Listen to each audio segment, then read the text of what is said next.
Maliit man siya sa ating paningin, pero alam niyo ba kung ano yung mga bagay na kaya niyang gawin?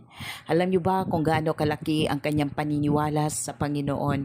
At kahit kailan si Dutes Johnson hindi nagiging pabigat sa kanyang pamilya. Good morning, good morning. Kumusta naman mo?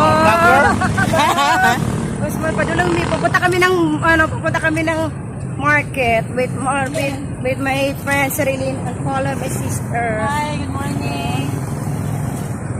Malipayan bang tanan? Sa kabuntagon, nga buhi, nakaginhawa, basto ng mga lawas. Gapa. Palangga sa Ginoo. Thank you.